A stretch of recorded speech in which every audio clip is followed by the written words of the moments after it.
BX1 +. L'édito Fabrice Grosfilet. Alors, discuter avec le Vlaams Belang, est-ce que c'est grave ou pas ?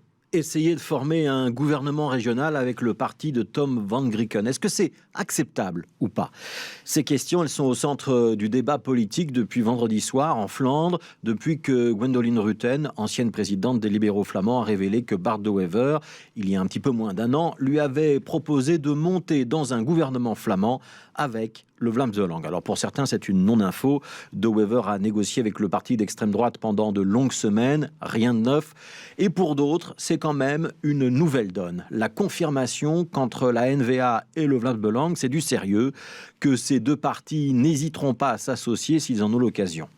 Alors c'est vrai, l'été dernier, le pas de deux entre Bart De Wever et Tom van Grieken n'avait échappé à personne, mais on l'avait mis à l'époque sur le compte d'une stratégie politique. Il s'agissait de montrer qu'on prenait le Vlaams Belang et ses électeurs au sérieux, que ses voix comptaient, qu'on ne les renvoyait pas dans l'opposition d'un revers de main sans écouter ce qu'ils avaient à dire. Bon, le fait qu'une coalition avec l'extrême droite ait réellement été envisagée change un petit peu la donne. C'est la confirmation que le cordon sanitaire n'existe plus pour le parti nationaliste. Bien sûr, on peut y voir une manœuvre, associer l'extrême droite à l'exercice du pouvoir pour en faire un parti comme les autres, c'est tenter de l'affaiblir. Mais on peut aussi s'interroger sur l'intérêt qu'a aujourd'hui Gwendoline Rutten à faire cette révélation alors qu'elle n'est plus présidente de parti.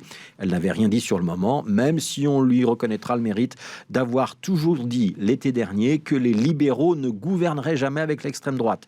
Des déclarations qui nous semblaient à l'époque une simple position de principe, mais dont on découvre aujourd'hui qu'elles avaient une résonance bien plus concrète. Alors, il y a une douzaine d'années, au moment de la crise de l'Orange Bleu, Bart De Wever, qui ne pesait pas grand-chose à ce moment-là, m'avait expliqué qu'il ne comprenait pas pourquoi les francophones se méfiaient autant de lui, qu'il était un vrai démocrate et qu'il était justement un rempart contre la montée de l'extrême droite et qu'on avait tout intérêt à gouverner avec lui. Moi, j'ai pas oublié cette conversation. Peut-être que Bart De Wever n'en a pas le même souvenir que moi. Pour rappel, le Vlaams Belang, c'est l'héritier du Vlaams Blok, parti condamné pour racisme.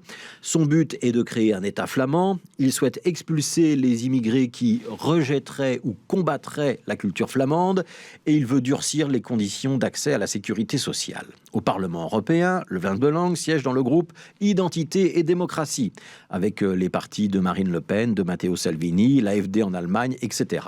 Pour certains chercheurs, c'est donc un parti néofasciste. Pour d'autres, on parle juste d'un parti nationaliste. Et dans les deux cas, son ancrage à l'extrême droite ne fait aucun doute. Alors peut-on envisager de gouverner, même un gouvernement régional, même en Flandre, avec un tel parti ? Peut-on lui offrir de monter dans une coalition pour qu'il applique son programme dans les ministères dont il aura la responsabilité ?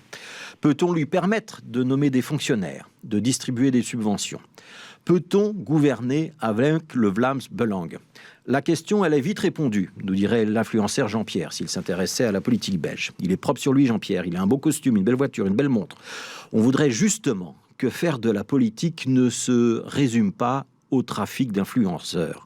Qu'au-delà des beaux costumes, des sourires pepsodents, des beaux slogans, qu'il y ait aussi en politique des convictions fortes. Et que l'idée qu'on ne s'associe pas avec les héritiers des partis fascistes fait a priori partie, on l'espère, des convictions qui ne sont pas négociables.